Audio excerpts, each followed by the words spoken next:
Introduced very briefly this wonderful panel here, amazing, powerful panel of women. We have here Dr. Tracey Wilen. She's a visiting scholar at Stanford University Media X program. We have her see here. So a real wellspring of information and experience. And Tracey, I want to start with you, Dr. Tracey, if I may.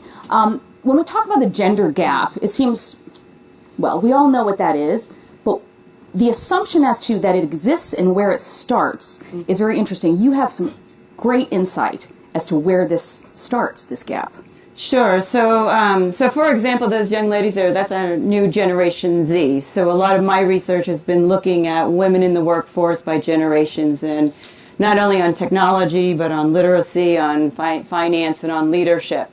And so you have your baby boomers and your silent generation, and I call that the Leave It to Beaver. Right? The Leave It to Beaver generation, right? We have domains. The men went out to work and the women's domain was home, and never shall the two meet. The men were the ones concerned with making money, planning around the money, and the women really focus on the family and the social life, right? And so those kinds of domains really are passed on through the generations, whether it's political, societal, religion, or family. And then you have the next generation, right, which is kind of the X generation, which is sort of my generation, where now we have people who are working, we're seeing mothers at work, we're seeing them making money, but there's still that sort of unconscious bias and messaging that still happens, such as when I said I'm going to Silicon Valley to work. Why would you leave to New York to go to Silicon Valley to work? To make a boatload of money. You said a boatload of money? Girls don't say a boatload of money. Girls marry wealthy men, and then they bring in right money. Because, right, that should be your focus, right? Messaging. So then you have now our generation, right, the Ys, the millennials. This is the generation that's coming up as being completely gender agnostic in our research. So they're not seeing all of these domains, so leave them alone, right? And there's our Gen Z, who obviously are going to see the domains because it's all going to be technology anyway. So where does the gender gap happen? It happens in different levels, right? It could be happening because of the family system, the work system. What I encourage you, though, is to message equally, right? Just view it as everybody needs to understand finance, because money is a means to an end. I, as a female, am projected to live much longer than men. So I really need to know money. I, as a female, may have families and parents that I need to take care of. So I really need to know money, right? So if I want to advance education, which I did, I needed a lot of money. Right, so I think that we have to start thinking about that men and women need to be literate about money. Woman's problem, and what can everyone do to make it not that problem? I definitely want to respond to this. So part of this research study that I did with women in leadership in the workforce, in the formalized workforce and organizations, we found that men and women both scored in our research studies that you definitely want a woman at the negotiating table, particularly when it's complicated finances, particularly when it's international, particularly when there's technology involved, because it requires problem solving, it requires win-win. However, we found that both men and women said when it comes to women negotiating for themselves in terms of promotion or finances, they lost confidence. Right? So this is where we're finding is the opportunity. So for example, why, performance reviews should be dialogues.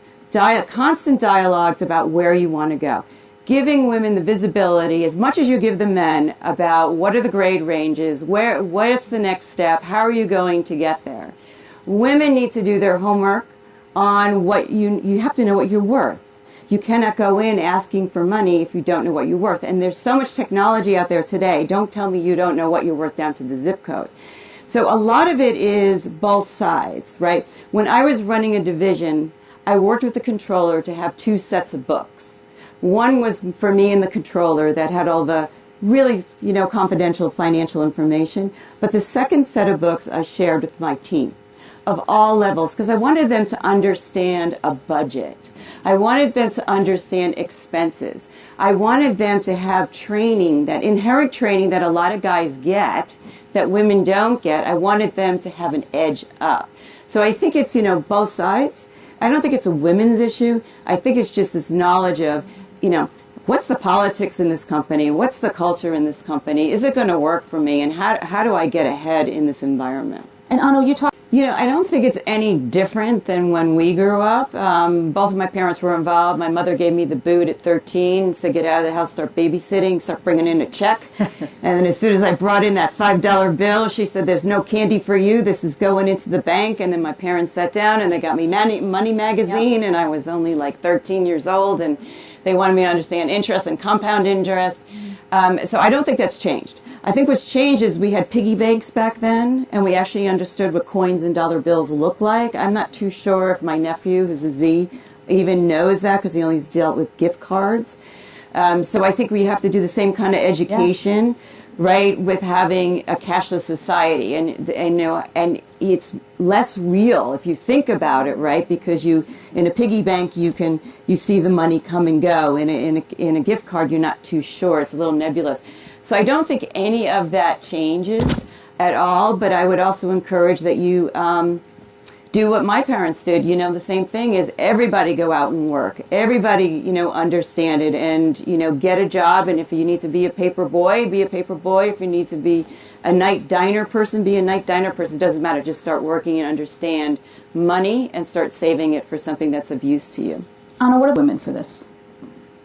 Well, I think from an investment point of view, that question of millennials investing, I hope so. I hope millennials are exploring every kind of instrument, whether it's stocks, bonds, real estate, to be able to increase their wealth, because you're not going to make it on a base salary, right? So that's job moves and investment. And education is freely available. There's so much information right in this room. I can feel it here.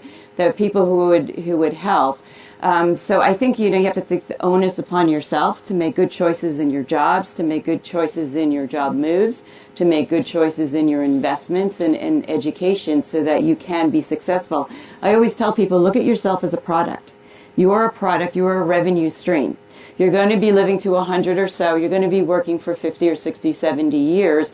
You have to make sure that you can survive financially, health, education, and technology for that full span. I know.